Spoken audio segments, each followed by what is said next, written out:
కొత్త రాష్ట్రంలో ప్రజల ఇక్కట్లు తీరాలి. ప్రతి ఇంట్లో నిరంతరం వెలుగులుండాలి.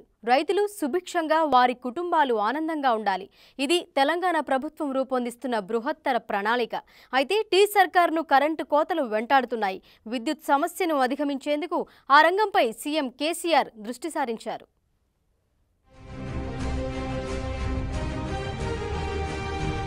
తెలంగాణ రాష్ట్రాన్ని వేధిస్తున్న విద్యుత్ కొరతను అధిగమించే దిశగా సర్కారు దృష్టి సారించింది. ఒకవైపు పొరుగు రాష్ట్రాల నుంచి విద్యుత్ కొనుగోలుకు ఏర్పాట్లు చేస్తూనే మరోవైపు సొంతంగా విద్యుత్ ప్లాంట్లను నెలకొల్పేందుకు ప్రణాళికలు సిద్ధం చేస్తోంది. తెలంగాణ ప్రభుత్వం ప్రస్తుతం సుమారు 2600 మెగావాట్ల విద్యుత్ కొరతను ఎదుర్కొంటోంది.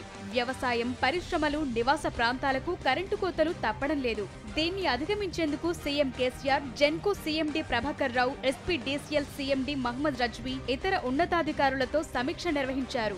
సమావేశంలో విద్యుత్ కొరతను అధిగమించడంతో పాటు స్వయం సమృద్ధి సాధించేలా అధికారులకు కేసీఆర్ దిశానిర్దేశం చేశారు. దీంతో పాటు యుద్ధ ప్రాతిపదికన చేపట్టాల్సిన పనులపై కీలక సూచనలు చేశారు. రాబోయే 3 ఏళ్లకు సంబంధించిన రోడ్ మ్యాప్ ను అధికారులకు కేసీఆర్ అందించారు. మరోవైపు వచ్చే 3 ఏళ్లలో సుమారు 20,000 మెగావాట్ల విద్యుత్ ను అందుబాటులోకి తెచ్చే లక్ష్యంతో టీ సర్కార్ మాస్టర్ ప్లాన్ సిద్ధం చేసింది.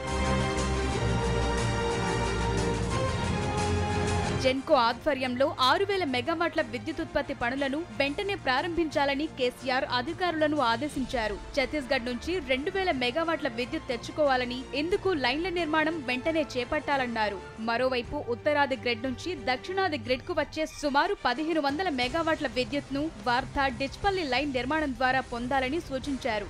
మరోవైపు 5,000 మెగావాట్ల జల విద్యుత్ ఉత్పత్తిని చేరుకునేందుకు దృష్టి సారించిన సీఎం కేసీఆర్ తెలంగాణలో పారుతున్న అన్ని నదులపైన పూర్తి స్థాయిలో సర్వే జరపాలని నిర్ణయించారు.